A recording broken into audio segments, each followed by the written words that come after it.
nek jaremu ya. Dadi nek ana wong takon, "Apa iki oleh-olehane Mak Iya?" Ya takon sing gawe. Lah kok takon aku? Aku lagi gak terus ya. Aku ki mek nglakoni. Soalnya gak kober nglakeni. Lah nglakoni terus ya. Kepedhok bojo ndek airport, sing cituk rene aku rono. Ngono terus. Apa urip kok nglakoni tok ya ngono? Gak tahu. Seneng. Anggo digawe kata-kata ngono iki sing susah iki redaktur JTV. Ditelepon ono pengajian pada laki-laki barang. Niku senes pengajian niku menek blimbing. Oh kiai kok. Lho niku senes kiai niku Cak Nun. Ya cek gak gelem ngarani wong iki duduk pengajian, Rek. Iki mek arek-arek ngelompok kepingin dolek barang sing bener, kepingin dolek urip sing luwih apik, kepingin dolek masa depan sing seimbang. Ngono lho. Lho kapan tercapai nih? Wis tercapai. Pada tingkat individu, keluarga dan komunitas-komunitas kecil. Nah Indonesia ini gak gelem kok. Kita mboten. Tercapai, wis tercapai. Anggitmu kan iku longgo petong jam iki gak butuh keseimbangan, tapi galak mereng ngene ya. Lah tegak gegermu ya tegak. Meripatmu barang lak seimbang sih. Jadi Anda sudah mengalami keseimbangan. Justru Mak Iya itu hidup sampai berjam-jam kalau ketemu karena mereka Anda semua mengalami keseimbangan. Jelas ya? Nah, jadi teman-teman sekalian, sekarang kalau skalanya diperbesar, keseimbangan Indonesia, keseimbangan global, keseimbangan Jawa Timur, itu urusan yang agak lebih besar. Itu kita tidak boleh nyerotong-nyerotong, gak boleh nyelonong-nyelonong koyok kene ki yo-yo wae. Wong yo gak dikongkon. Kan gitu. Kalau Allah pada suatu hari ngiring keadaannya, kan gak percaya nek Gusti Allah ngiring. Sapa sing nekakno awakmu iku tukon dindi sampai tutuk kene. Arek SMP, arek SMA kah loro lho, pintere koyo ngono. Hati-hati aja niru aku kan, nek kon niru aku kan keplak karo gurumu kon susu. Wong aku biyen ning kelas loro SMA iku ngono iku.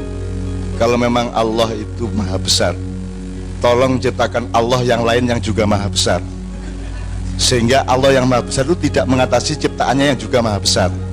Guruku lak ngelundasi aku tinggal ngene ngene.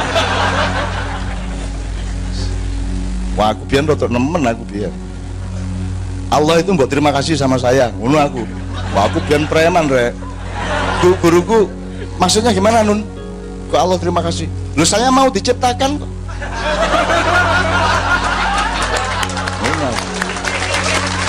Ojo ditiru kan, ditanduk temen karo gurumu kan. Wong aku tau dikuaplok guru iku mergo tak apusi. Aku teko gubuk Pak nyun sewu Pak aku arep nggo tas ngene. Saya tadi menemukan pistol, Pak. Maksudnya di jalan tadi pistol, waduh ya sudah daripada diambil tak ambil sekarang tak bawa. Waduh gimana ya Pak, ini kira-kira baiknya gimana ya, diserahkan kantor polisi apa di mana? Terus dia telepon ronorin. Wah ini kan bahaya Mas, ono pistol yang tidak pakai izin di sekolahan itu di tangan saya. Suwe prosesnya gini Pak. Jadi ini saya juga tidak mau Pak, ini saya mau serahkan kemana? Tolong diantar untuk fakta. Suwe kok mana itu? Tolong ditelepon nang kantor kepala sekolah. Tolong kita lihat dulu, nanti kita bawa terus. Aku wis nggambar pistol cuy.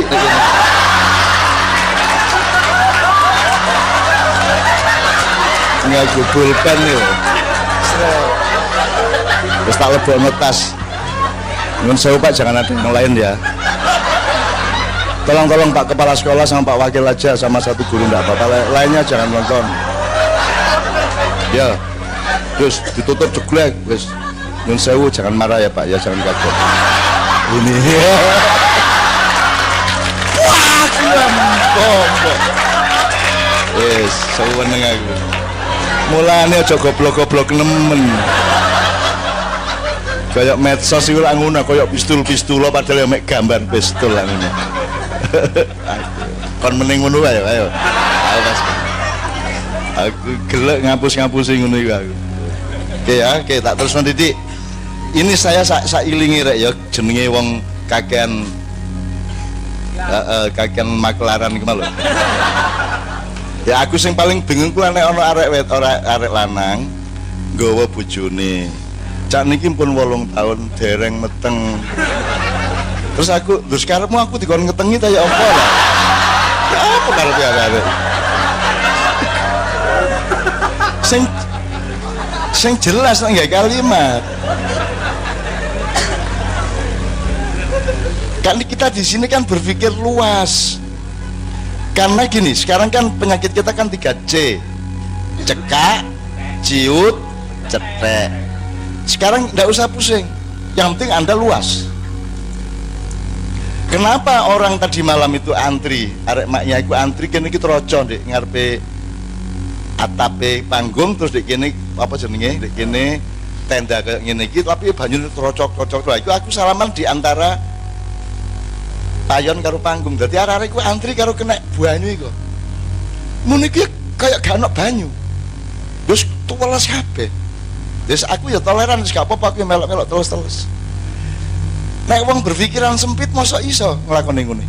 Bagi dia air hujan itu bukan sesuatu yang membuat dia tidak seimbang hidupnya. Hujan itu dipandang sebagai sesuatu yang dimensinya berbeda dengan orang lain memandang hujan. Sehingga tidak wedi loro, gak wedi masuk angin, tidak merasa itu adalah apa namanya sesuatu yang buruk, tidak berpikir negatif. Udan ki sapa ro iso gawe aku luwih sehat, meneh oleh rezeki sak piturute. Jadi dia berpikir berbagai macam kemungkinan yang luas. Nah, anak-anak maknya, teman-teman maknya terbiasa untuk berpikir luas. Dan aku gak usah pusing nek ana wong sempit macam-macam saiki cekak. Aku takon, menurut hukum alam nek kon ngingui wae banyune cetek, kira-kira ya apa masa depane Pak iki? Utawa cekak, dadi kolame iku mek 30 cm kali 30 cm. Ini jaire gawedhe ngono. Kira-kira masa depannya ya apa iki? Rong dina jek urip. Mate. Ciut pisan. Dadi nek nglangi ngene gak ngene. Kayak kon lho mangan jagung ojo ngene tok, kadang-kadang ngene apa oh. Cek kreatif kon Lho nek perlu kan di kampung lomba makan jagung berdiri. Lho apik iku rek. Mesti suweneng ngomong delok iki kalau murah. Ya. Dosa ta gak? Nyenengno ta gak? Tetep enak ta gak jagungnya? Lah iya gak apa-apa sekali-sekali 17-an kok bolak-balik menek jambe ae ngono iku. Iya toh? Menek jambe katik engko tumpuk-tumpuk sing ndukur dhewe dipelorot. Nah iku biasa arek-arek. Ya sekali-sekali mangan jagung nganggo ngadeg wis golek liya-liyane lah. Bal-balan gawang 5 misalnya. Wah, dialektikane kan luar biasa. Wis minimum 3 wis. Nek loro kan kene musuh kene, apa jeneng tabrakan. Nek 3 kan strategi yang main. Jarno aja digiring kok kene karet Albok Norono kan gitu kan. Dadi strategine muncul macam-macam. Lu kan bal-balan di kampung ini kepingin dadi Ivan Dimas ta? Lah gak sih? Kan ro bedane bal-balan karo olahraga. Ro. Ayo saiki takon arek-arek ndek njobone makya.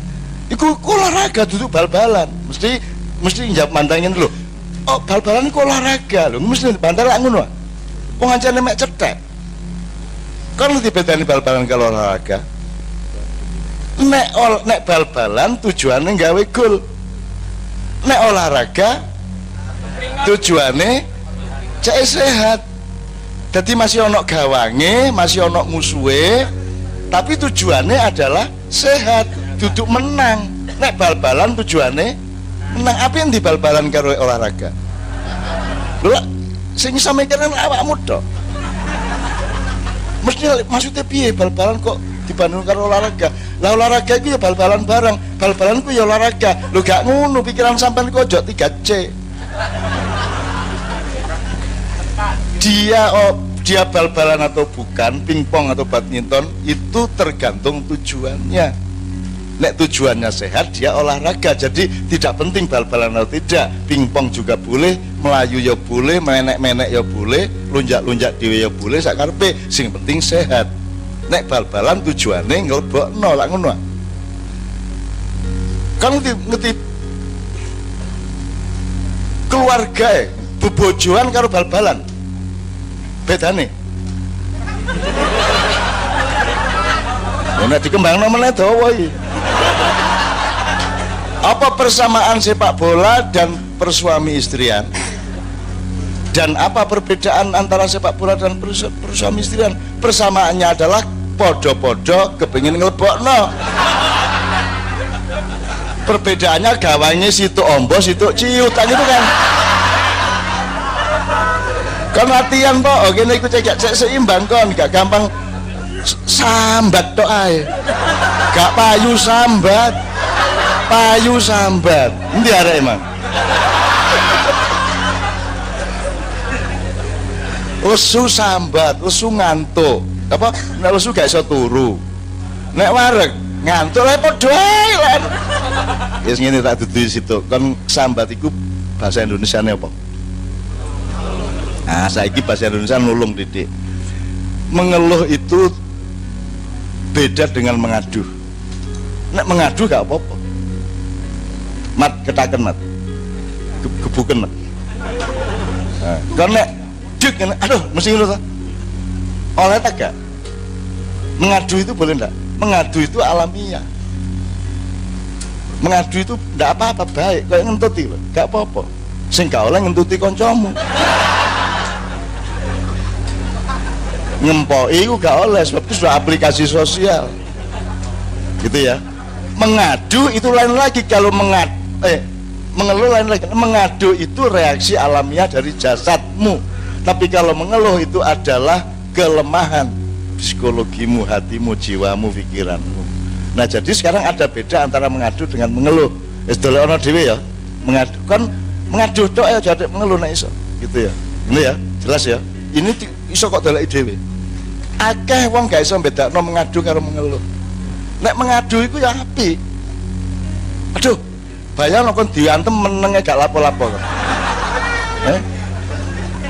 Kon keswandung sikilmu sampai pokak kukumu terus cangkemmu menengai. Rada gak normal rek iki. Kita mboten. Gak meso gak apa. Dikai dhuwit menengai.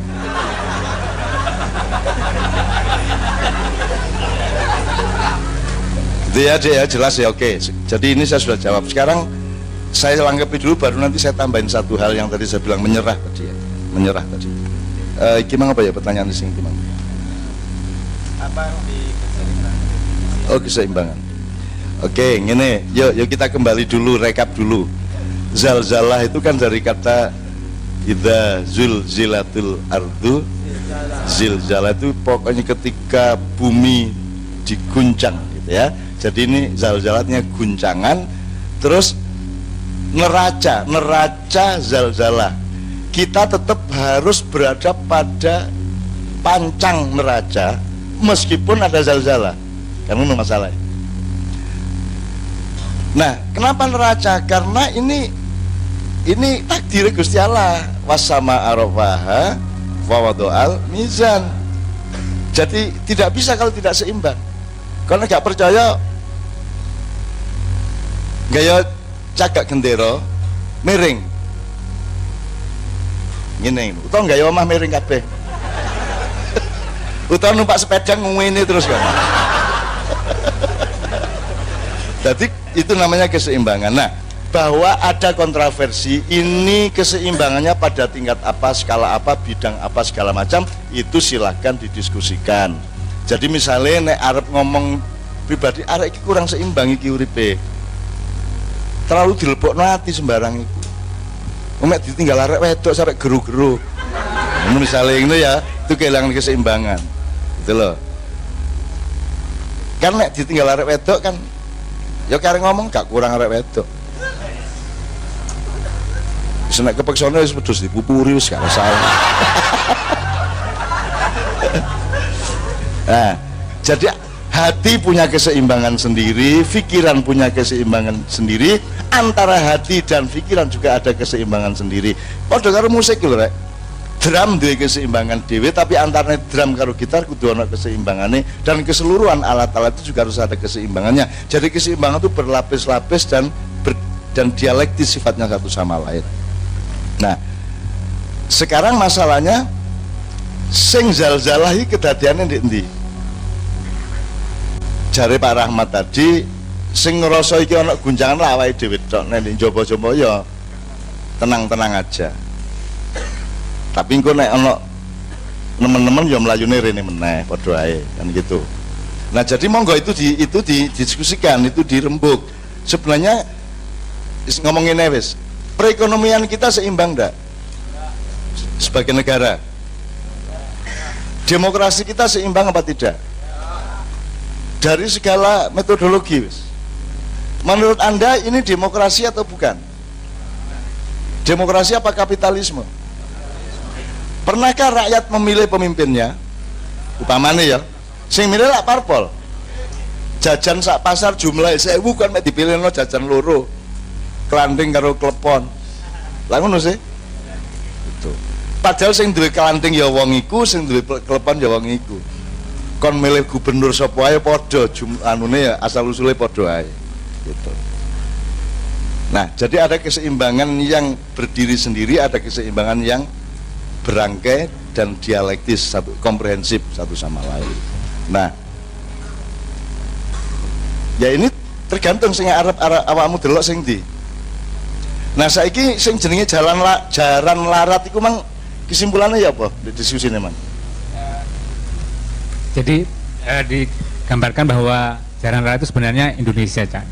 Sejak awal kelahirannya kita memang belum pernah menemukan suatu Indonesia yang ideal bagi kita, dan kita nggak punya pilihan selain ya terus berusaha menaklukkannya. Jadi ada satu jamaah yang memberikan dua alternatif. Yang pertama tetap berusaha menaklukkannya, yang kedua mengendalikan diri kita sendiri agar bisa tetap selamat di atas kondisi ini. Iya, larat itu berarti, coba kita rumuskan, larat itu unsur apa ya? Jaran larat ya. Satu, gak iso tindek. Wis jenenge larat ya. Gak iso mandek jarane, mbuh muring-muring, mbuh mabuk, mbuh kaget gitu. Nomor loro, sangat sukar dikendalikan atau mungkin tidak bisa dikendalikan. Loro. Nomor telu apa meneh? Ada sesuatu yang membuat jarane larat. Apa wedi sesuatu, apa wis kadung mendem, apa wis kadung sak piturute. Ya apalagi unsur larat itu? Stres. So, apa? Apa rek? Dugal. Jaran nek dugal itu biasanya mencak-mencak gak larat. Nek gak percaya jajalan ya. Mereka kan mencelot-mencelot terus, oh iya ya, neng ini larat itu ya. Ya gak tahu ngingu jaran, aku tahu ngingu jaran deh, tahu ngingu jaran aku. Ya masuk jaran ngingu aku, kan itu ya kan. Kan itu ya cok ngono tapi pikiranmu itu, utekmu itu loh, kadang-kadang itu pelayu nih gak karu-karu. Aku seneng, nek kon gak duwe kelincahan ngono, kon kehilangan keseimbangan iku ngene kena hoax gini, hoax sijine ngene meneh. Kon ngene anggitmu wiritan ta.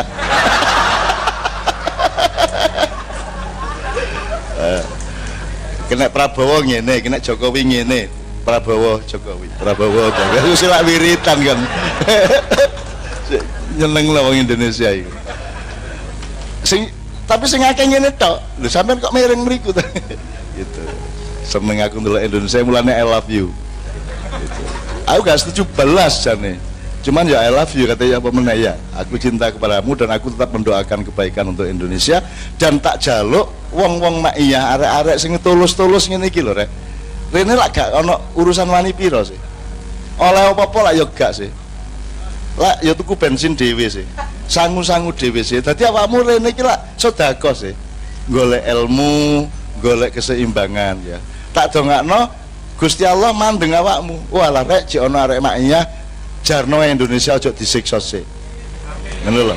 Mergo jek ana arek makiyah wong arek temenan kaya ngono. gitu loh. Jane nek delok sembayangnya gak tapek sregep. Cuman wis lumayan atine iku lho. Ngono kira-kira malaikat dialog iku kira-kira. Kadang-kadang arek-arek iku ya gak tepak kelakuane, cuman ya atine temenan iku lumayan iku gitu. Akhirnya ya wis Indonesia selamatkan. Gitu ya kira-kira ngono ya. Saya mohon kepada Allah betul-betul loh. Mergo ono sampean iki maka Indonesia tetap seimbang. Nek gak ono makiyah rek. Misalnya aku gak nggawe makiyah wis, nek aku gak diikat oleh makiyah. Jalan keluar untuk supaya ngendek jalan larat ini telu rek. Siji kudeta. Kudeta. Wis karek ngejak sapa mek ngono tok. Ya. Nomor loro revolusi. Kayak 98 lah minimum reformasi. Tapi kan sudah revolusioner. Tapi nek sing revolusi tak lakoni rek, engko sing gelut sapa? Islam musuh Islam. FPI, HTI musuh Banser. Lah apa aku ndelok arek-arek gelut? Mending tak traktir rujak cingur karo-karo nih lah ngono ya. Nek upama mau gak sing traktir ya kon sing traktir lah. Wis didelok sapa sing luwih sugih lah ngono. Soalnya nek ana wong melarat traktir wong sugih ku ya kamplengen. Aku soalnya tahu diuring-uring di Jakarta, konco-koncoku. Ayo tak traktir. Asu bajingan kowe melarat tok nraktir. Wah, diuring-uring aku. Wah, melarat tok nraktir, aku sing traktir, aku sugih kok. Ngono kuwi coba. Kejem seniman-seniman itu. Mbok. Padahal aku iki mang ngomong katin traktir iku mance. Ya mance. Lha kayak kenang warung lho rek, ngopi bareng ya. Apa iki jenenge? Mat warkop lho. Warkop arek 8. Gue naik wis jam 2 bengi wis kate mulai ngene ya. Kabeh ngene. Ya lah. Kok gak ono sing njopo apa ngene. Aku pengalaman iku ngene iku rek. Sawangane koyo katin raktir padahal ya memancing lainnya ta ya. Oke. Di akhirat tidak ada urusan keseimbangan, dan kita tidak harus seimbang di dunia, tapi kita mengupayakan memperjuangkan keseimbangan terus menerus di dalam diri kita maupun di luar diri kita. Kalau kita sendiri seimbang, kita bisa ikut menyeimbangkan. Tuhan tidak menuntut prestasi, Tuhan tidak menuntut kepandaian, Tuhan tidak menuntut kehebatan, Tuhan tidak menuntut kebesaran. Nek kon golek kebesaran, kon golek kepandaian, kon golek kehebatan, gak ono gunane kayak Gusti Allah. Gak iso kon ngarep Gusti Allah dengan hebat apa dasmu? Hebat apa kon? Ya, pinter apa? Gak iso kon, gak iso. Pinter apa jajal? Kon delok bokongmu lho gak iso. Kon delok nang mburi iso ta gak? Ojo wis gak kacau. Melihat ke samping bisa ndak? Coba melihat ke samping.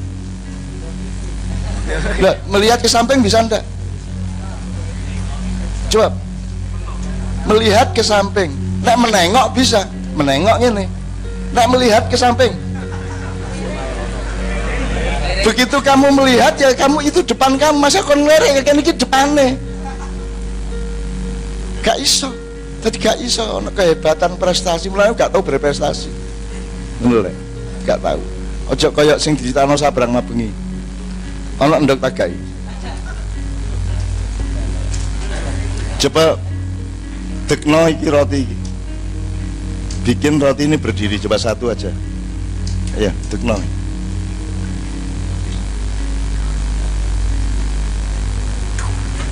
Ya, coba ya. Ya. Wes, ya diculno. Iku lah dicekel jenenge.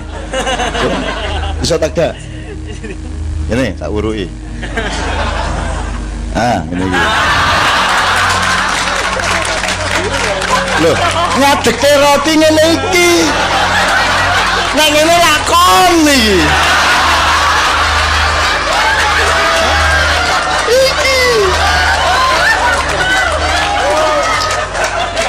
Rotine mang guyu.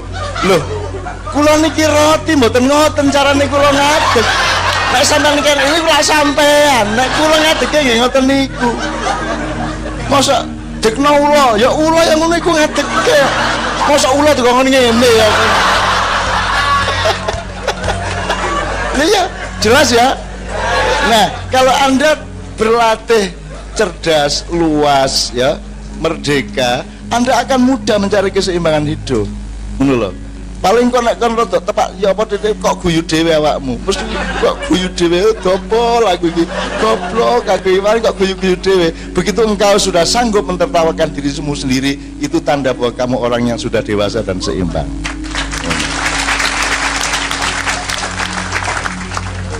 Jadi kon misalnya rada gak ganteng nih ya, kepethuk kancamu ganteng terus kon guyu.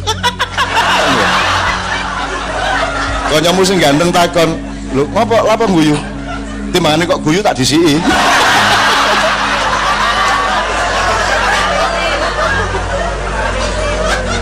Lah ngono iya. Ngono kan kudu sogeh rek, kudu pinter pencak, luas. Selalu mencoba berbagai kemungkinan asalkan rumusnya jelas. Nyun sewu nek sing gak Islam ya, tapi saya kira sama anunya apa? Secara akal sama. Jadi ada 4 jalan dari Tuhan. 1 sabilillah, sabil artinya jalan. 2 syariatullah, syari artinya jalan. 3 thoriqatullah, thoriq artinya jalan. Terus sirotol mustaqim, sirot artinya juga jalan. Cuman framingnya bagaimana? Sabil iku jalan sing di, syari iku jalan sing di, sirot sing di, thoriq sing di, sirot sing di. Tadi ya, nek aku ngene iki lah. Ojo terus iki kok anggap ayat. Menurut Cak Nun. Ojo ngono ta, Rek. Terus kaya-kaya aku iki ayat. Enggak, Rek. Aku iki mek ngono iku mang berpendapat nek bener gawe, nek salah buahan wis ngono tok. Dadi ngene. Sabil iku pokoke arahmu, tujuanmu. Aku kate nang Malang wis ngono wis. Cerodo atur titik. Banyuwangi. Kono ya. Banyuwangi. Jadi sabilillah itu adalah ujung jalan yang akan kita tempuh. Tujuan, sabil. Mulane arah, jadi arah saja. Maka ketika Allah menganjurkan berdakwahlah, ud'u ila sabili rabbik, ojo ud'u ila syariatillah, ojo ud'u ila thariqah, ud'u ila sirat. Tapi ud'u ila sabil. Jadi pokoknya yang penting arah sih, ojo langsung dikon sembahyang kok sih. Mongkon sik ngerayu-ngerayu langsung dikon rabi ya kaplok kon. Memberi tanda-tanda bahwa aku ini punya orientasi dan punya keinginan, punya ghirah dan punya keyakinan ingin memperistri seorang wanita. Ojo langsung kon Dik, nyun sewu ya, mau ndak saya kawin. Kira-kira arep edok ya apa?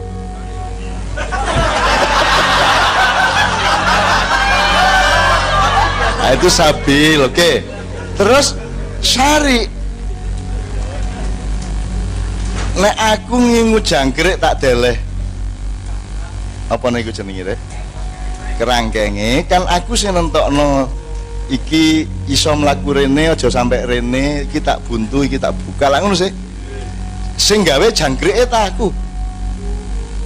Sing gawe dalan iki jangkrike ta aku. Nek aku ngingu kebo, sing gawe kandange kan kebone taku. Kira-kira kebone bantah taat. Lah sing gawe awakmu lah Gusti Allah. Sing gawe syariat Gusti Allah ta awakmu. Lah kok gawe dhewe saiki. Pas ambrek sing gawe dhewe. Terus Gusti Allah kon taat. Awas. Maka syariat itu diciptakan oleh Allah untuk memberi panduan agar manusia menempuh jalan yang benar. Nah, syariat iki ya ombo rek, ono pagar jalan, ono jalur, ono lajur, ono bau jalan, ono marka, ono trotoar, macam-macam. Dalane lewat ngono iku, Mang. Itu pun tidak hanya di satu jalan. Misalnya nang Banyuwangi kan Gusti Allah ya nggawe dalan ya liwat Jember, ono sing liwat situ Bondo kita mboten. Gitu. Mas Yong kok tutuke mesti nang Banyuwangi. Nah, itu syari namanya, syariat. Kalau thoriq adalah caramu menempuh jalan.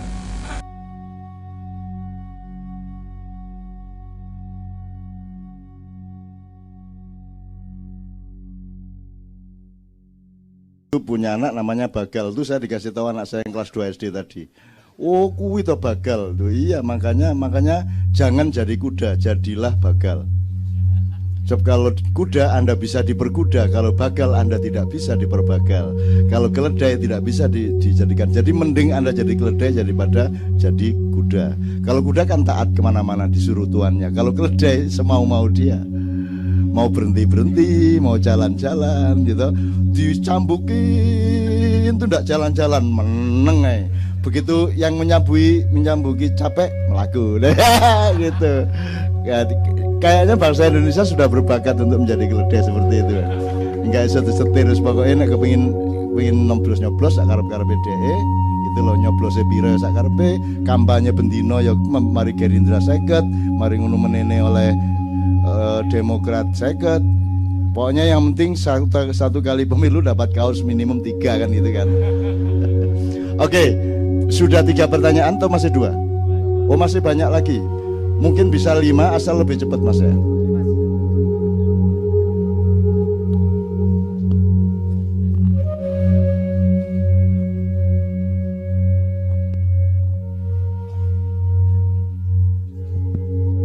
Assalamualaikum warahmatullahi wabarakatuh. Saya depan kata Canon tadi sudah direncanakan oleh Tuhan dan disarankan tadi oleh yang kedua, dari mana asal saya? Itu asal saya dari Madura. Kemudian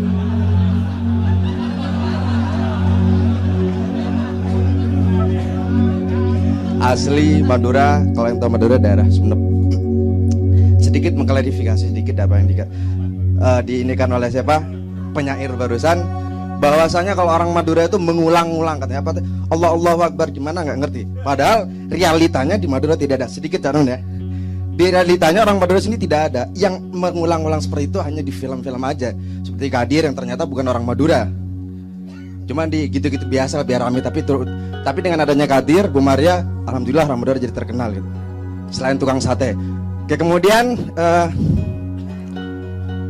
berawal dari berandai-andai, jangan.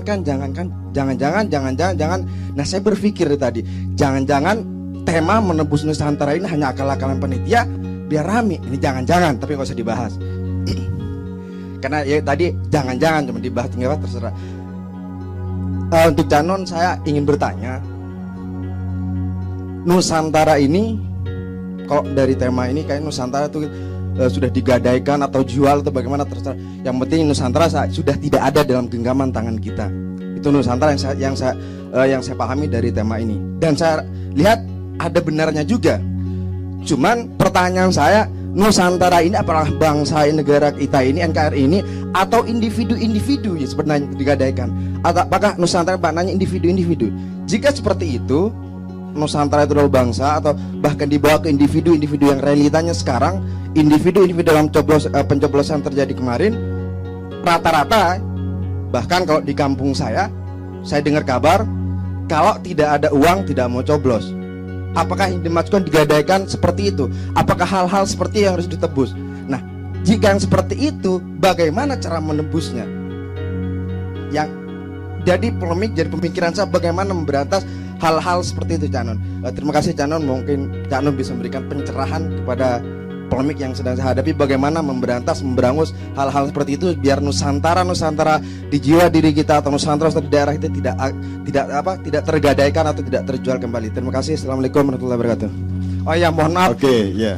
Mohon maaf, dan ini baru pertama kali saya kesini dan baru tahu bahwa ada kenduri cinta di sini. Yes. Mohon maaf untuk teman-teman nanti yang pengurusnya, tolong diinformasikan kalau ada kegiatan-kegiatan tentang kenduri cinta. Yes. Terima kasih. Ya. Mas, saya membela Satrio soal pengulangan-pengulangan. Sebab menurut Kiai Muzamil kan di Kanada orang Madura itu jualan sate sampai ke Kanada. Di sana mereka bikin kota Toronto. Aslinya kan Ronto-Ronto, Mas.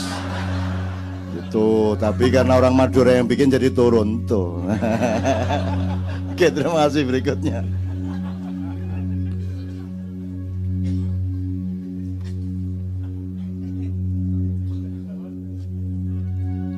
Assalamualaikum warahmatullahi wabarakatuh. Ya, saya Imam dari Depok. Untuk Noi, tadi Cadun sempat berbicara tentang perkembangan dunia sains di akhir-akhir tahun ini. Saya ingin tanya, karena saya bukan orang sains, saya orang basicnya saya seorang sosial. Bagaimana apa perubahan atau bagaimana kondisi dunia saat ini ketika ditemukannya partikel Tuhan? Karena saya nggak ngerti itu maksudnya partikel Tuhan itu bagaimana. Bahasa awamnya untuk saya bisa nggak dijelasin Mas Noe tentang partikel Tuhan? Karena Cak Nun pernah bilang bahwa 3 ilmu yang mendekatkan diri kamu untuk biologi, kedua kimia, ketiga fisika. Kalau nggak salah Cak Nun urutannya gitu deh, biologi, kimia, terus fisika. Nah, ini kan ada partikel Tuhan. Terus apa sumbangsihnya terhadap dunia saat ini gitu loh? Karena saya orang awam, saya nggak ngerti banget tentang partikel Tuhan gitu. Dan kemudian dia dapat Nobel gitu, sampai dapat Nobel gitu. Kemudian untuk Cak Nun juga nih Cak, kebetulan saya seorang guru bahasa Cak, tapi basicnya bukan bahasa tapi ilmu sosial. Takdir Tuhan yang mengizinkan saya kemudian menjadi guru bahasa. Untuk bahasa tadi dibahas bahwa Inggris menjajah Australia penduduknya menggunakan bahasa Inggris. Kemudian Portugis menjajah Meksiko menggunakan bahasa Portugis gitu. Sementara kita nih negara yang pernah dijajah oleh Portugis, Belanda, dan Jepang gitu loh. Dan Cak Nun pernah bilang dan pernah bercerita bahwa anggota KI Kanjeng itu kalau nyanyi bahasa Arab itu logatnya itu cangkoknya itu sangat Arab gitu loh. Meskipun nggak tahu artinya. Saya lupa nama personel Kiai Kanjengnya. Terus kenapa kita kemudian apa ada sesuatu yang disembunyikan sehingga bahasa-bahasa tersebut pada akhirnya diserap dan disesuaikan dengan lidah orang Indonesia. Di sini kebetulan saya masih dapat browsing gitu dari Wikipedia, istilahnya perpustakaan awal. Tercatat bahwa ada 3.280 kata bahasa Belanda, 1.610 kata Inggris, 1.495 bahasa Arab, 677 Sanskerta, 290 Tionghoa, 131 kata Portugis, 83 Tamil, 63 Persia itu kan Iran gitu. Terus terakhir ada kata Hindi gitu. Saya beranggapan bahwa ini negara besar loh, Nusantara loh gitu loh. Bukan mereka datang kemari untuk menjajah, tapi ada kerinduan. Saya berpikir bahwa sebelumnya bisa jadi orang kita sudah menjelajah atau melakukan ekspansi ke berbagai negara tersebut.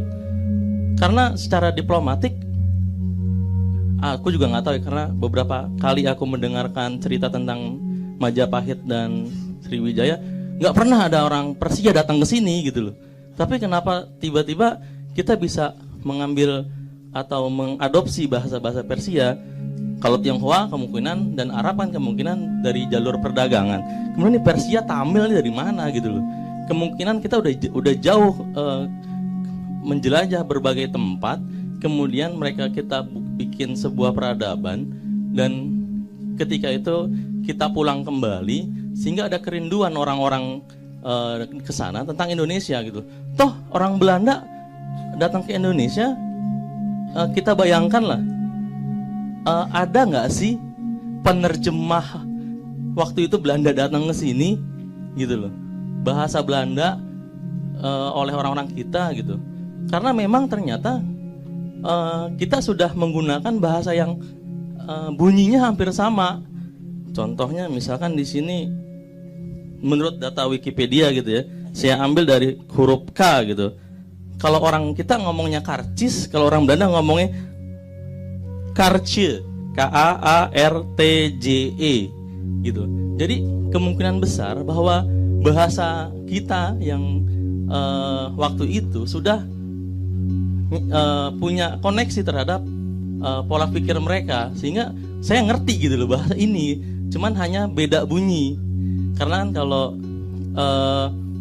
menurut Cak Nun tiga hal: bunyi, nada, dan suara.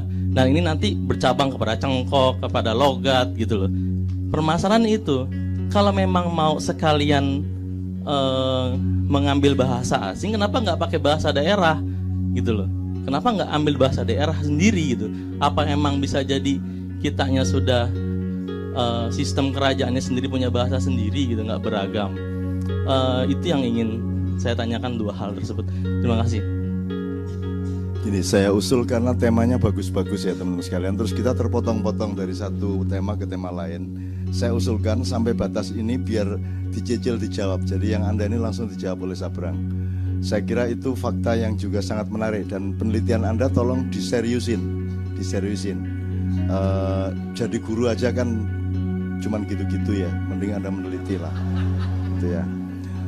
Minimum yang juga iseng-iseng Anda lihat, hanya Indonesia yang setir kanan, padahal Belanda di sini setir kiri. Kalau Malaysia karena dia Inggris yang jajah, ya dia setir kanan. Tapi Indonesia ini enggak, Inggris setir kanan, Malaysia setir kanan. Indonesia ini setir kiri seharusnya karena kita dijajah Belanda. Tapi kapan lo mulai setir kanan tuh kapan itu loh? Itu kan U19 banget itu.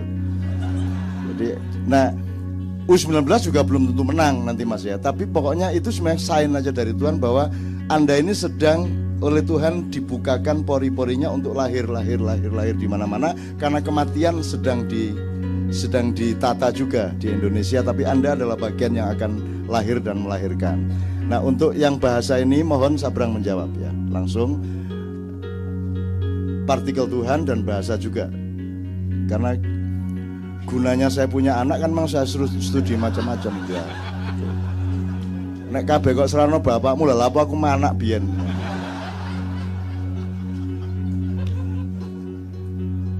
Aku ya ora njaluk lho. Partikel Tuhan itu, aduh, ini yang biasa disebut Higgs boson ya.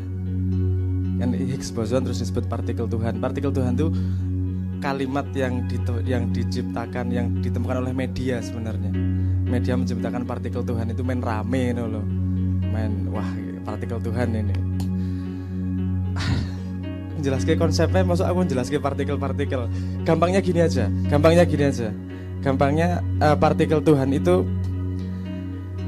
yang kalau dasarnya kan ada, kita tahu paling kecil ada elektron, proton, neutron dan segala macam. Kita mau lebih kecil lagi mau ada quark, ada up, down, charm, strange dan segala macam itu.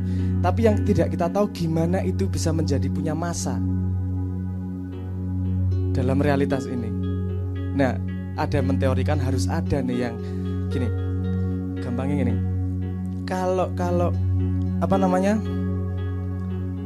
Anda pakai kayu di air, kamu giniin, set. Kan ada interaksi dia tongkat dengan air. Itu kecepatannya seberapa menghasilkan gelombang yang berbeda. Dan itu dia butuh interaksi itu untuk membuat gelombang. Nah, ini dia, kalau partikel Tuhan ini, Higgs boson ini diteorikan gitu. Jadi kenapa quark dan segala macam itu bisa menjadi massa? Dia butuh konektor yang bernama Higgs boson ini. Nah, itu rasa mikir partikel Tuhan. Karena itu istilah yang ditemukan yang media itu. Tapi esensinya itu. Jadi gimana realitas kan massa ini isinya. Gimana bisa itu energi bisa menjadi massa? Dia butuh Higgs boson. Gampangnya gitu ya. Gampang logikanya. Nah, ini berhubungan dengan apa yang rame di fisika yang tadi saya omongkan. Ini enggak 1 bulan 2 bulan, ini udah beberapa tahun. Pada sebuah kesimpulan, saya cerita sedikit tentang percobaannya. Ini percobaan kuantum. Ini percobaan tentang cahaya. Jadi cahaya kan bersifat dua. Dia bersifat gelombang atau bersifat partikel. Paham ya? Seperti gelombang atau seperti pasir, partikel. Dan pasti sifat dia akan berbeda ketika dia bersifat gelombang atau bersifat partikel. Ini Mas ya? Oke. Jadi ada percobaan begini. Ada tembok, katakanlah layar yang ada 2 lubang di situ. Lubang garis. ketika cahaya ditembakkan ke situ, cahaya akan masuk ke lubang kanan dan lubang kiri. Yang di belakangnya nanti ada tembok lagi yang memperlihatkan bentuk lubang itu. Bentuk cahayanya yang jadi di belakang seperti apa. Anda membayangkan kalau dia partikel, akan pasti bentuknya akan yang di belakang lubang itu akan terang, dan semakin ke samping akan gelap. Di belakang cahaya terang, di belakang lubang terang, semakin ke samping semakin gelap. Itu sifat partikel. Kalau dia sifatnya gelombang, itu akan berbeda. Karena ketika dia melewati satu lubang dan lubang lain akan terjadi pendarahan partikel gelombang lagi. Sifat dua gelombang yang bertemu adalah saling menguatkan atau saling menghilangkan. Jadi yang kelihatan di belakang ini garis-garis. Gelap terang, gelap terang, gelap terang, gelap terang gitu. Saling menguatkan, saling menghilangkan, saling menguatkan, menghilangkan. Kan gitu. Dasarnya itu ya, kalau gelombang menghasilkan garis-garis, kalau partikel menghasilkan terang ke gelap gitu. Nah, ketika dicoba disenterkan yang terjadi adalah garis-garis. Dia bersifat gelombang. Oke. Terus dicoba cari tahu, dikasih detektor di di lubang itu. Jadi ketahuan cahaya lewat kanan atau lewat kiri. Ketika ada detektornya, dia berubah sifat langsung menjadi partikel. Cahaya yang sama. Jadi kesimpulannya begini. Kalau saya tanya, kalau gelombang, saya tanya gelombangnya di mana? Misalnya ada gelombang, saya tanya gelombangnya di mana? Kan susah. Kamu ngomong gelombangnya di situ karena gelombang itu berjalan lebar, dia nggak bisa ditentukan di mana. Jadi dia hanya bersifat potensial. Dia tidak nyata menjadi benda. Tapi ketika diukur, ketika kita tahu dia lewat kanan atau lewat kiri, dia menjadi partikel, dia menjadi benda kayak pasir, benda beneran. Jadi kesimpulannya adalah semua itu hanya potensial, semua tidak ada kecuali kesadaran melihat. Ketika kesadaran melihat, dia menjadi nyata. Jadi yang berperan paling besar adalah ada kesadaran yang melihat sebuah potensi itu sehingga dia menjadi benda yang nyata. Kan ruwet gue mas untuk wong science gue. Paham nggak? Tak paham. Paham ya? Ya oke. Belakang paham kok sing ngarep masalah IQ tadi ya, mohon maaf. Oke ya. Jadi gitu ya. Jadi kan pertanyaannya begini, kalau dunia ini ada pohon, ada partikel apa-apa, terus kesadaran mana yang melihat? Kesadaran mana nih yang ada nih? Ada pohon di sana, ada batu di tengah hutan, ada pohon, ada butterfly di tengah padang rumput yang nggak jelas di mana. Berarti kan dia ada, dia sebuah benda, dia sebuah massa. Berarti ada kesadaran yang membuat dia ada. Juk kesadarannya sopo? Teori yang punya jawaban itu cuma teori agama. Bahwa ada Tuhan yang mengawasi ini semua. Yang kesadaran Tuhan, kesadaran kosmos yang melihat ini semua. Sehingga terjadi yang namanya realitas dunia. Ngeluh iki wong fisika. Juk berarti Tuhan ono tenan iki. Tidak bisa lolos dari agama. Tidak bisa lolos dari jawaban agama. Karena jawaban yang lain alternatifnya itu jauh lebih ruwet. Mumet sisan gitu. Jawaban yang lain adalah dari dunia fisika. Jawaban yang lain adalah multiverse. Jadi jagat alternatif. Jagat alternatif. Jadi ada banyak jagat yang terjadi. Kebetulan kita masuk ke sebuah alternatif jagat. Nah jumlah alternatif jagat itu untuk satu atom aja 1/120. Seatom ngitungnya kentir. Dan karena orang fisika paham bahwa alam ini sangat elegan, tidak mungkin dia punya kompleksitas yang segitu luas. Ketika rumus semakin diketahui, semakin dalam, ini semakin kelihatan elegan alamnya ini. Simple, elegan, dan luar biasa indah. Kalau jawabannya rumit seperti itu, pasti bukan jawaban. Ini bukan sifat alam. Orang fisika punya ngento-ento seperti itu. apa ngento-ngento iki, punya bayangan, punya proyeksi seperti itu, mereka seperti itu. Jadi jawaban alternatif yang lain yang solid, yang paling solid adalah adanya kesadaran kosmos. Mereka nggak mau menyebut Tuhan, jadi ngomongnya ada kesadaran kosmos yang melihat kita ini. Nah, ini jadi perdebatan panjang lebar ini. Yang apa namanya? Salah satunya yang mungkin kenal Richard Dawkins, siapa? Ya Richard Dawkins ya. Yang sangat-sangat ateis, sangat menolak Tuhan. Dia mengambil kata-kata salah satu pemenang Nobel untuk mensupport view dia tentang tidak adanya Tuhan. Ketika ketemu langsung, profesor yang di quote itu, enggak, aku enggak pernah ngomong gitu, enggak berani aku.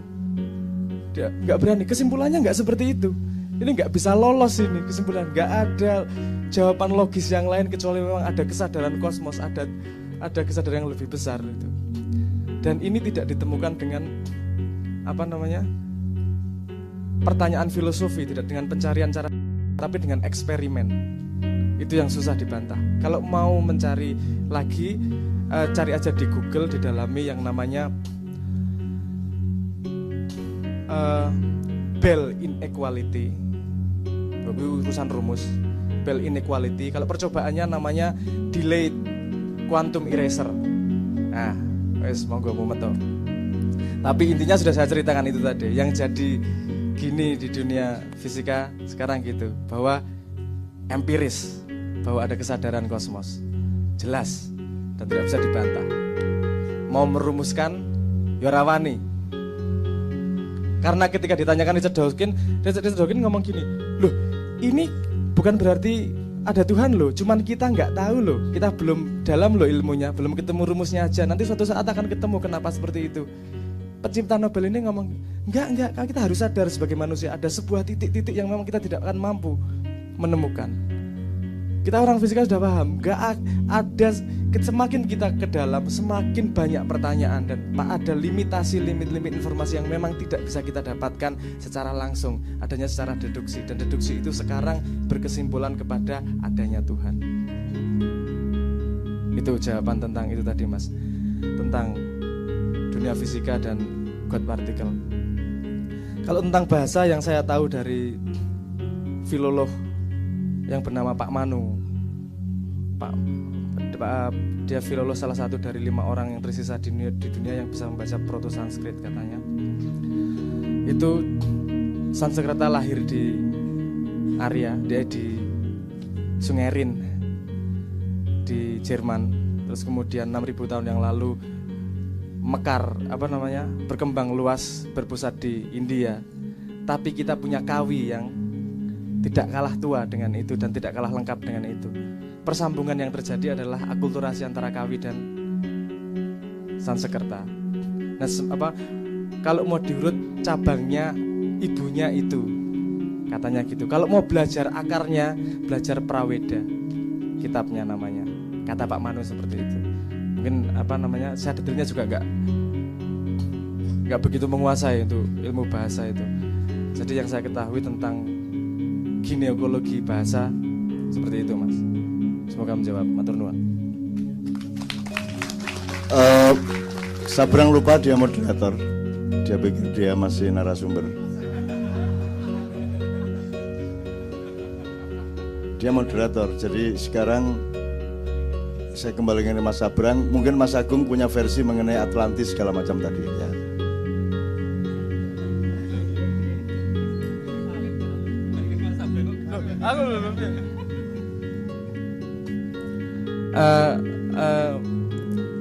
Saya pengen menanggapi tentang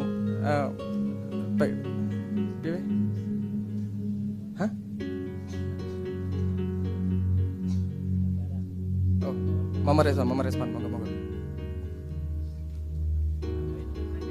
Enggak, nambahin aja. Ya, nambah ruwet sih sebenarnya. Jadi soal kesadaran partikel Tuhan itu menurut saya itu rumusnya kun fayakun tadi.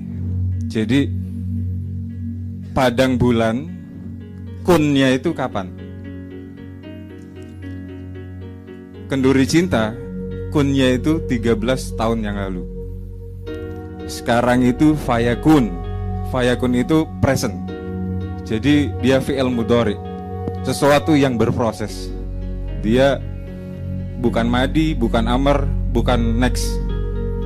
Dia berproses. Nah, proses itu menjadi ma'iyah ketika ada kesadaran partikel itu ada. Jadi kalau misalnya kita analogikan dengan orang lahir, kunnya Tuhan menjadi anak manusia itu kapan? Apakah Tuhan bilang jadi maka jadi anak? Nah, itu ada proses ketika 9 bulan itu berproses dan ada kesadaran jadi manusia ketika setelah proses. Saya pikir ini jawaban rada ngawur sih. Kayak gitu ya. Jadi ketika Tuhan berkata-kata, ini adalah kesadaran kata-kata itu menjadi membentuk materi. Saya katakan bahwa Al-Quran itu bukan kalam, bukan makhluk. Quran adalah dirinya sendiri ketika bentuknya masih kata-kata. Kesadaran Al-Quran itu terwujud ketika manusia berproses, kemudian dia menjadi Al-Quran. Seperti itu. Terima kasih.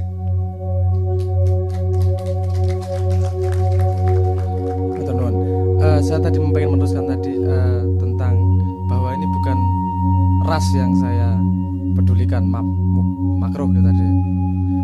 Mubah.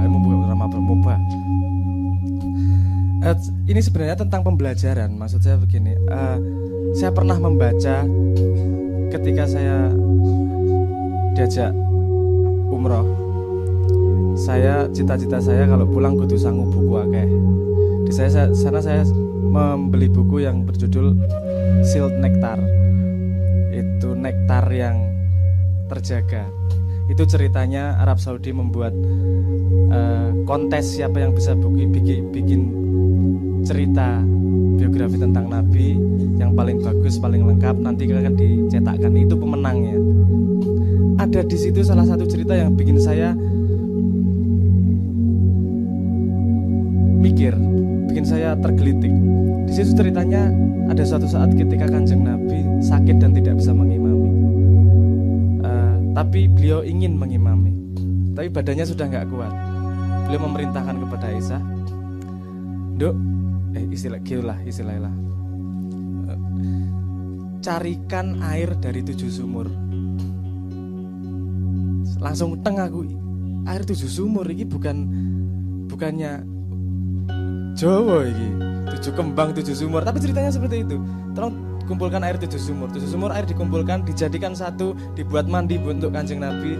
Kemudian Kanjeng Nabi berdiri mengimami. Ini pertanyaan besar buat saya. Air 7 sumur itu bukan masalah dia lahir di ras yang mana, dia lahir di suku yang mana. Tapi ini pengetahuan tentang alam, pengetahuan tentang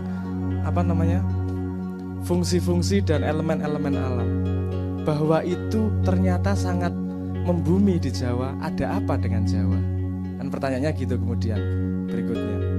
Nah kemudian itu berangkatlah dari situ pencarian saya tentang koneksi Jawa yang feminin dengan Arab yang sangat maskulin. Nah mungkin saya menanggapi tentang bahwa ini intinya sebenarnya juga ilmu, cuman mungkin berangkatnya dari spektrum warna yang berbeda yang bisa langsung kita lihat dan kita alami. Nah untuk pertanyaan tentang Atlantis ini, itu Atlantis pertama disebutkan oleh Plato ya kalau nggak salah. Ceritanya dari Plato tentang Atlantis, bahwa dia ada ada dua menara, di antara 2 menara dan segala macam lah.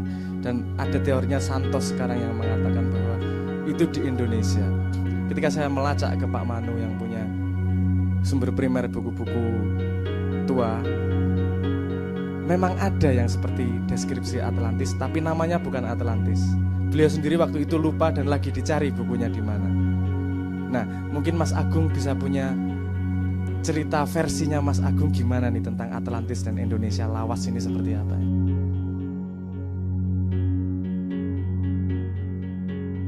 Karena Anda ini ditakaburi terus oleh penguasa. Ya tak gak? Kon didik-idik ndasmu. Diseret-seret jenengmu koyok-koyok kate mbelane awakmu. Ya tak gak? Padahal kon diwarisi utang sakno kae dilungkas. Ya tak gak? Kamu ditakaburi. Maka Anda di Maiyah belajar untuk mentakaburi masalah-masalah hari ini sampai ke masa depan. Mentakaburi ku ya apa carane rek? Mentakabur itu maksudnya ngedeni. Gak oleh ngedeni wong liya. Dan Anda sudah digedeni karo wong liya sing berkuasa ya tak gak? Alah, gak apa-apa demo kok pegel dhewe. Lah ngono sih. Boleh demo asal tidak anarkis. Iku zaman Raja Namrud ngomongin ngono iku. Klise iku diadruk mbok pirang juta kali. Gitu. Anda ditakaburi maka Anda akan punya hak untuk mentakaburi. Tapi Anda tidak akan melakukan pentakaburan atas orang lain. Oleh raga ngendas-ndasi wong. Tapi ngendas-ndasi masalahmu kudu toh. Kon duwe masalah, kon kudu luwih gedhe timbangane masalahmu. Ya tak gak? Ya tak gak? Kon duwe penyakit, kon kudu duwe obat sing ngalahno penyakit. Itu namanya mentakaburi masalah. Nah, Anda harus jadi mutakabir, orang yang mentakaburi ngedeni tapi gak oleh ngedeni wong liya, gak apa meneh ngedeni Allah Kanjeng Nabi sak pitute, tapi ngedeni masalah sing kudu kok tangani. Gitu ya. Oke, ngedeni mutakabir. Sebelum mutakabir, Pak Muzamil, Jabar ya, jadi kita tekan mburi kira aku tadi 10 9 8 ngono ya carane. Nek siji loro telu papat tak sapal gampang. Bapak kita gawe tak walik cek ndase pecah. Ngono ae wis gak angel-angel. Pokoke 10 9 dadi kholik barek musawir sadurunge ana mutakabir. Sebelumnya Jabar itu penguasa yang sudah permanen di hatinya rakyat. Dia pemimpin sejati. Sing wong wis dia sudah gagah berada di dalam jiwanya orang banyak ya. Jabar apa besar, agung, perkasa gitu ya. Sudah sangat perkasa. Apa itu Anda lurah atau wali kota atau presiden atau menteri, Anda sudah menjadi bagian dari hatinya rakyat banyak. Maka Anda tidak akan disuruh turun, Anda tidak akan dilengserkan. Itu Jabar. Kenapa Anda bisa Jabar? Nah, sekarang di Indonesia nggak ada yang Jabar. Nggak ada yang Jabar. Ini pencapaian tingkat 4 Jabar itu. Karena wis tau tak omongno to nek misale lurah wajib adalah lurah sing rakyate ngomong ngene. Mbok wis kudu iki lurah rek nek aja iki rek nek gak iki gak iso rek iki rek. Mau aku nek diganti. Itu berarti dia punya posisi wajib. Terus ana meneh lurah mbok nek iso iki rek aja ganti rek. Wis nek kepeksane ganti siapa meneh tapi nek iso mbok iki. Itu namanya lurah yang berposisi sunnah. Awan mana rakyat ya iki ya babah gak iki ya babah. Itu berarti lurah mubah. Ana meneh lurah sing ya nek iso aja iku po rek rodok nyolongan iki. Makro. Nah sing haram ya apa? Mah aku nek iki sing dadi lurah ngono ya. Aku saiki takon, penguasa-penguasa di atasmu sekarang itu sing ndi? Sing ndi? Wajib, sunat, halal, makruh, mampu, atau haram, gitu ya. Nah, karena tidak ada, tidak mungkin pemimpin berposisi haram bisa mencapai tingkat Jabar. Sebelum Jabar apa Muzamil? Lala, Aziz. Nek do re mi fa sol la si do apal dek. Tapi begitu mulai ya do si la sol fa mi do ada angel dek. Mulane aku nek muru ide do re mi fa sol la si do re mi fa sol la si do. Ngono. Nek wong pesantren iso ning ngono iku tok ya. Oke. Jadi sebelum mutakabir Jabar itu seorang pemimpin yang sudah tidak dipersoalkan. Orang tidak menginginkan dia turun, dia sudah permanen, abadi di hatinya rakyat. Saya menghalangi diri untuk melebar-lebar supaya urutan do re mi fa solnya ini jangkep. Nah, sebelum mencapai Al-Jabar, bukan Al-Jabar, Al-Jabbar, dia adalah Al-Aziz. Dia sudah infrastruktur kekuasaannya, pilar-pilar ketertataan negaranya sudah jadi, ya, itu Aziz. Jadi wis beres.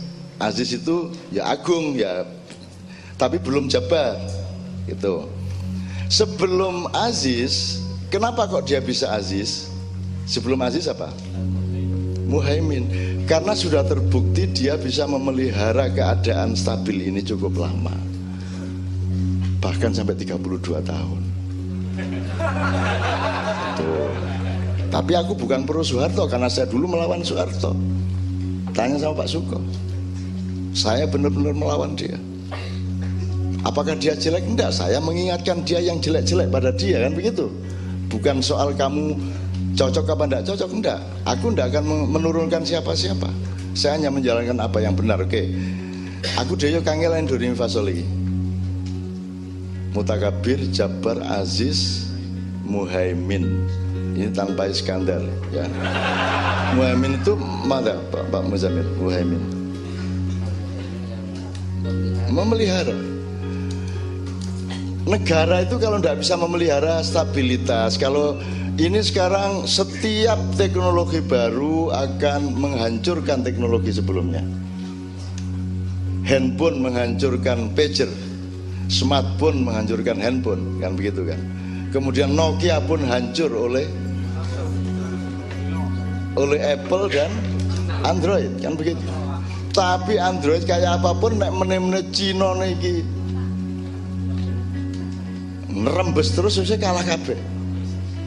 Itu dan seterusnya. Jadi pemimpin yang baik adalah yang punya antisipasi. Jadi nek wong demo gak diplayok-playok noron, diuncal-uncal noron. Ini urusan Kominfo, terus nang Kominfo. Ndak, ini urusan Dishub. Ini urusan Kemenhub. Jadi nek aku sing demo, aku gak ro. Pokoknya aku nang pemerintah. Cocok atau gak cocok, itu urusanku. Pokoknya kon pemerintah, kon tak tuntut. Nek kudu bagianmu tilpuno nang sing bagiane kono. Ngono. Lah, cuman sing demo kurang ngono iku arek Maia. Dadi nek arek Maia ndelek KTP niki anu dereng saged tanda tangan, Pak Camatnya masih tasih dipanggil Pak Bupati. Ya kon sing tanda tangan. Loh, kok kula desa camat lho. Sapa sing ngarani camat sing kudu tanda tangan? Apakah seorang camat bisa mengesahkan KTP? Yang mengesahkan adalah undang-undang, betul enggak? Yang nanda tangan ini cuma saksi dari keabsahan undang-undang, dari keabsahan bahwa Anda sudah memenuhi undang-undang. Begitu persyaratan kamu penuhi, kamu sah secara undang-undang untuk punya KTP. Jadi di kantor kecamatan siapa saja boleh menandatangani. Tukang sapu boleh.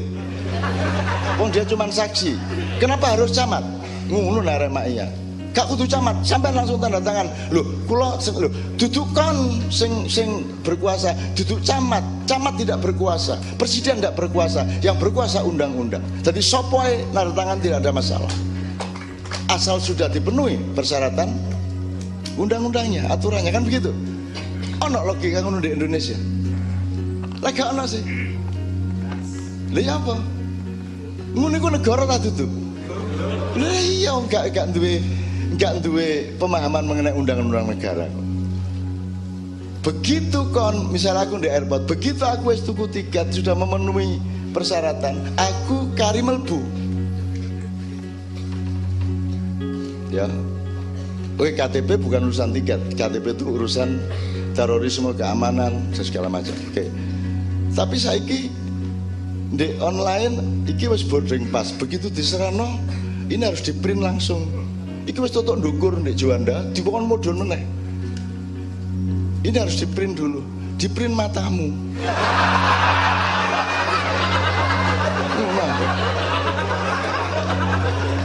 Aku wis bayar, wis memenuhi semua persyaratan untuk naik pesawat.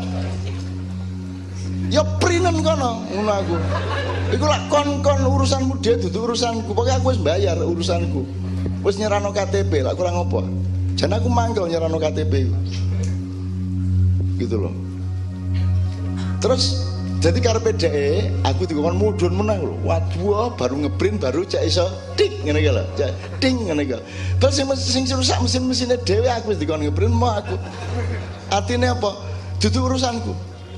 Sing ngeprint kudu kon. Enakmu dhewe kula urusan administrasimu print gak print apa peran print. Mungkin wis tuku tiket kok. Pokoknya aku tunggu tiket, aku numpak pesawat. Kon gak ngizinno aku mbrosot. Pokoknya aku melaku rono, ngono aku. Lha ku nek pas atiku mangkel. Artinya aku hatiku mangkel ngono iku ndek bandara. Tapi kan itu 1 dari 100 kali lah. Biasanya kan aku baik-baik dan sakno lah karo arek-arek wong arek nyambut gawe ya. Aturane anjene kebacut kaya ngono iku saiki biasa sakno. Tapi nek pas atiku mangkel ndek Bambang Wetan niku kakean misalnya isu-isu aku nang Juanda, nggak usah periksa. Loh bunyi, enggak. Tadi bunyi, enggak. Kopengmu dublek. Enggak bunyi.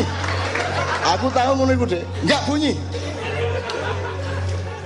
Kamu enggak, telingamu yang enggak bener. Enggak bunyi, kamu bilang bunyi. Dia bingung. Bunyi enggak ya? Enggak usah aku. Lepas hati mangkel rek, tapi jane rutine gak ngono iku. Gitu loh. Ngerti ya jadi ya. Lembaga negara itu ya menyeluruh dong. Rakyat tidak harus waki salah alamat. Loh, ya apa kok salah alamat? Demonya salah alamat, nuntutnya salah alamat. Aku gak peduli kasusku apa, pokoknya aku nang lembaga hukum, nang aparat hukum, bah polsek bah, pokoknya bah cabang bah ranting bah bulat gak ero aku, itu urusanmu. Aku ngerti ini, aku duwe hak untuk nuntut aku nang negara. Lah ngono sih. Tapi negarane gak gelem ngono. Ternyata Kominfo iku Malaysia. Nek Dishub iku Filipina. Nek Kemenhub iku Singapura. Jadi salah alamat. Gitu lah gak. Jadi negara dhewe-dhewe iku. Kecamatan negara dhewe, polsek negara dhewe. Lah ngono Pak. Praktek kita boten. Wong saiki wali kota karo wakil wali kota lho. Negara dhewe-dhewe. Ngono iku negara ta? Ngono iku negara. Durung negara, mulane gawe negara rek. Sing temenan. Engko tak ewangi tak wuruki gawe konsepe. Ngono ya, balik ke Undang-Undang 45 yang asli, balik ke Pancasila. Supaya tercapai sila kelima, yaitu keadilan sosial bagi seluruh rakyat Indonesia. Maka sila keempatnya harus benar. Sila keempatnya adalah negara itu, yaitu ada permusyawaratan, ada perwakilan. Nanti kita benerin karena sekarang gidang sila keempatnya. Jadi sistem negara itu sila keempat. Siapa yang menentukan sistem negara dan pejabat pemerintah? Kok rakyat? Kok rakyat? Kan duwe hak nentokno gubernur Jawa Timur. Sing milih rakyat. Terus pokoknya milihku, aku pengen iki, ngono. Kan milih tadi pilih, no. Lu kan iki ya apa sih? Aku sekali lagi, kalian milih gubernur Jatim, milih presiden, milih pokoknya pil itu. Kamu itu milih secara otentik dan langsung atau dipilih no, terus dipaksa milih sing dipilih no itu. Wong badokan saunuke kon mek dikeke loro. Prabowo ta Jokowi lah ngono. Iki ana badokan Suko, ana badokan Muzamil. Wah sak karepku aku milih sapa presiden. Mek dipilihno loro. Sapa sing milihno loro ini? Yaitu yang secara undang-undang dianggap paling berhak untuk memilih calon. Nah ngono. Lah kon dhewe punya hak memilih calon. Wong kon milih calon nek gak berhak apa meneh milih presiden. Ya tak gak, milih calone lho kon gak berhak. Ngono kok jare rakyat punya hak pilih.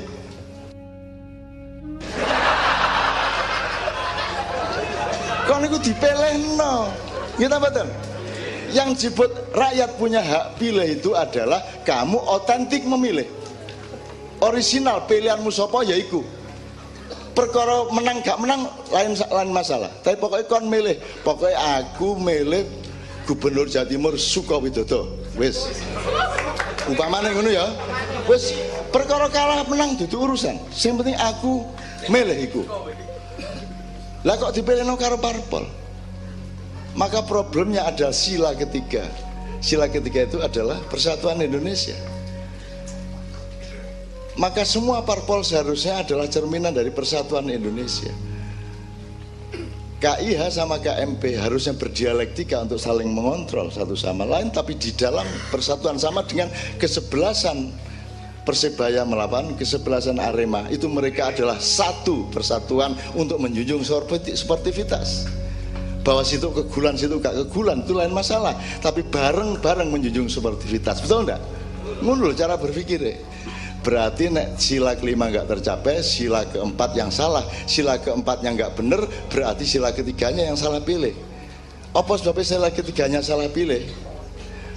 Mergo anjane wong sila ketiga itu produk dari sila kedua, yaitu pendidikan yang tidak bener itu. Pendidikan kan artinya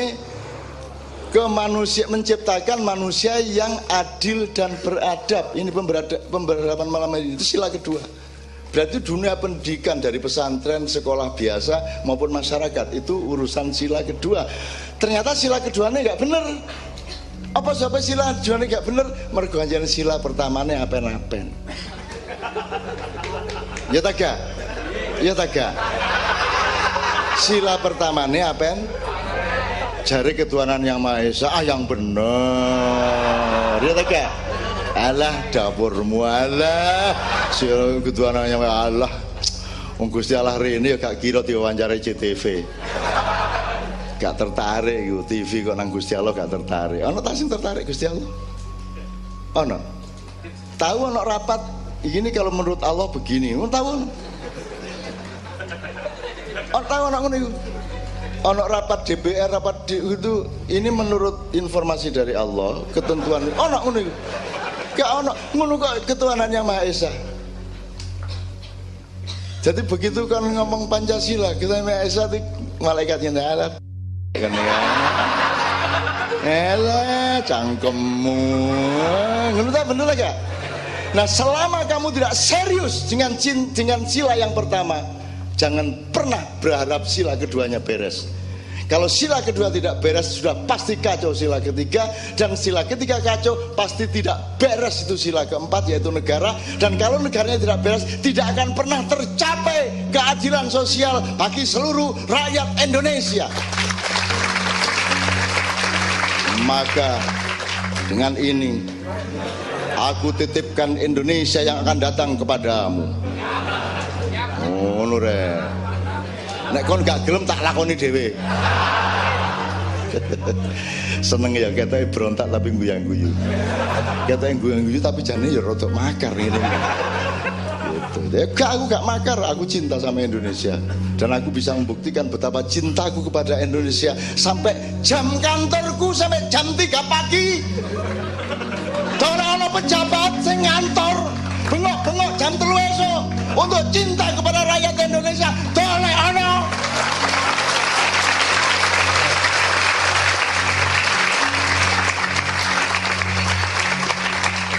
Dan gak oleh upah, gak oleh gaji, golek tiket dhewe. Diarani makar. Tak gawe impoten kon. Apa ning ku jenenge? Lho nek wedok empal gondrong, nek lanang pistol. Oh, iya. Allahu Akbar. Iku meneh ana sidang khusus di akhirat. Sik arek JTV rene kabeh.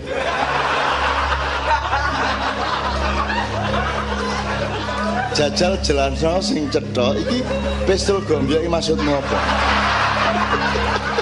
Kita anak sidang khusus iki. Pra-peradilan neraka ya. Oh alah ya Allah. Iku mesti rapati karo ngguyu untuk mengambil keputusan pistol gombyo. Lah kok pistol iki lho. Jane mbok nganggo cara Jombang Gentalo ngene lho. Agak tapi ketora. Tapi langsung orang punya asosiasi Gentalo. Lah wis ah. Nek angel gendoleng wis ngene. Utawa barangi. Ngono wis idiomatik to. Tapi gak apa-apa wong JTV ya. Jadi sekarang jelas ya urutan Pancasila ya, kenapa tidak tercapai? Jelas ya. Dan itu belum tercapai, maka Anda harus menjadi pemimpin yang akan datang. Dan tidak masuk akal kalau tidak. Aku tidak mengerti lagi ilmu yang lebih tinggi kalau engkau tidak mengizinkan dan memerintahkan mereka untuk menjadi pemimpin Indonesia yang akan datang. Aku tidak mengerti lagi harus bagaimana aku di dunia ini, ya Allah. Karena engkau yang memberitahuku semua ilmu itu, engkau yang menegakkan logikaku, dan aku hanya menemukan bahwa pemimpin-pemimpin Indonesia adalah mereka yang ada di depanku setiap hari. Jadi orang itu mau jadi bapak rumah tangga, ibu rumah tangga, jadi pemimpin dirimu sendiri nek kon jomblo, itu kan tetap pemimpin atas dirimu sendiri. Termasuk memimpin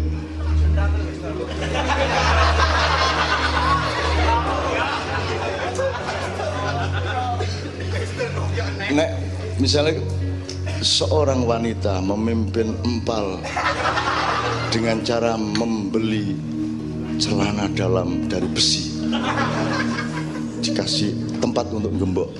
Itu cara memimpin yang diktator. Jadi masih nafsu kayak apa kudu gembok itu dicopot sih. Sementara wong lanang yang ngono seneng arek-arek iso. Pokoknya masalah situ ya Allah bahagia. Allah bahagia. Wes. Aduh niki entek waktu niki gara-gara gombyok walah arek-arek gara-gara kacang. Aduh.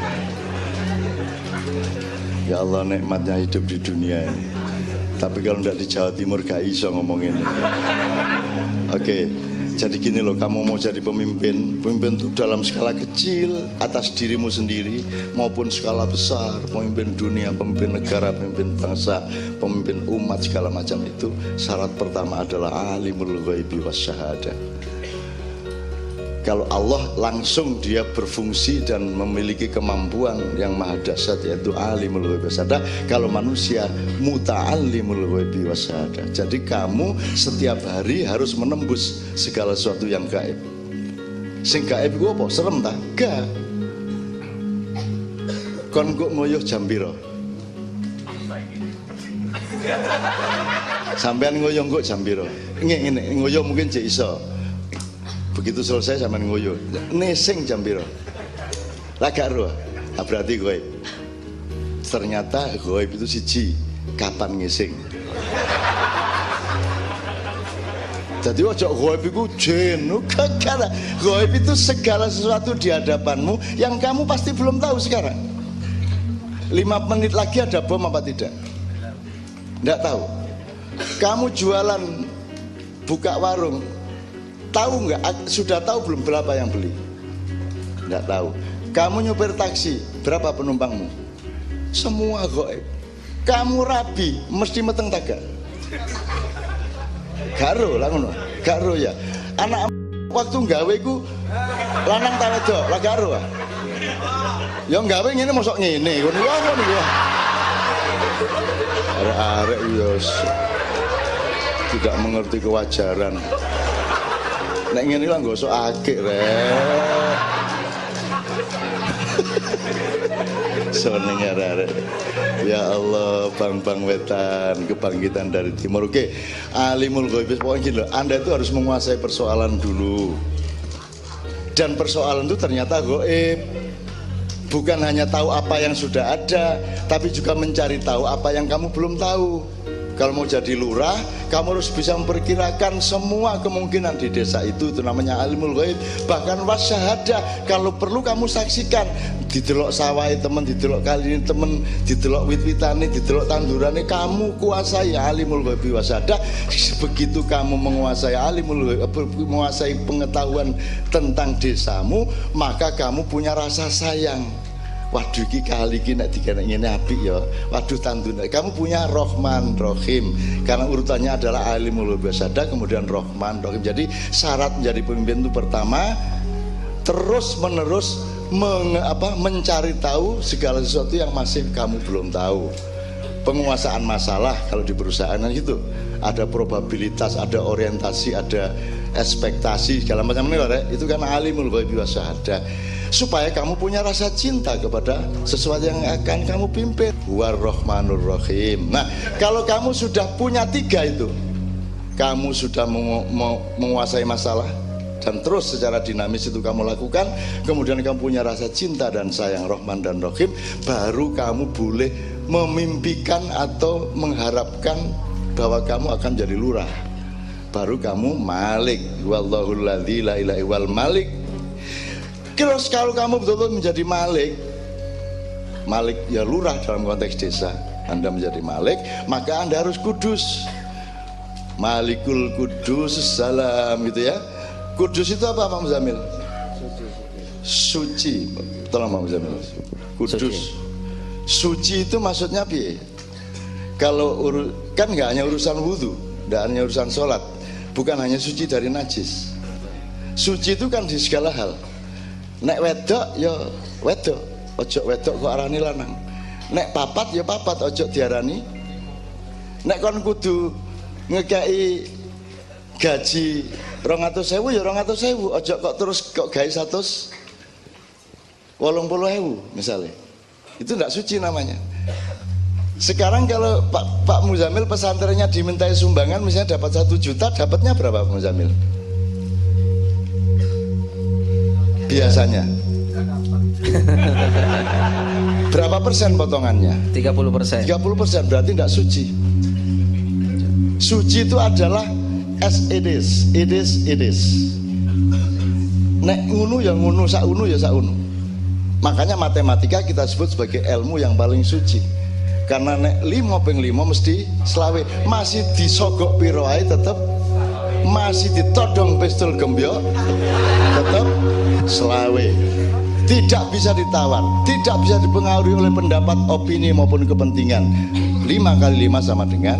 Nah, kalau pemerintah suci, ya, sekarang suci atau tidak silakan dinilai sendiri. Kalau pemerintah suci, ya, maka dia akan kudus salam, maka dia akan menciptakan penyebaran keselamatan. Jadi selamat kabeh nek kon suci. Suci ku gak kok terus pas sembahyang tok. Gak, suci itu adalah mengakui dan menjalankan segala sesuatu sebagaimana seharusnya. Gitu loh. Freeport seharusnya itu milikmu, ya milikmu, jangan dijadikan milik orang lain. Bukan soal kita eman emasnya, tapi kita membela kesuciannya, kan begitu. Jadi anti korupsi itu bukan karena eman barangnya kok dicolong. Anti korupsi itu adalah kita memelihara kesucian hidup. Ngono ya. Kon yang ngono, nang doli ku gak suci. Biyen wong wayahe gak kok encepno ndek kuno kok. Kudune kok dele sing nggih omah kok. Kok kon nandur ndek kuno. Gak suci kok. Iki ketoke gak ono sing rono. Gak ono sing duwe pengalaman rono. Bukti meneng kabeh. Gitu. Cuman sering gitu. Enggak soalnya nek guyu ketoron ra rono, ya.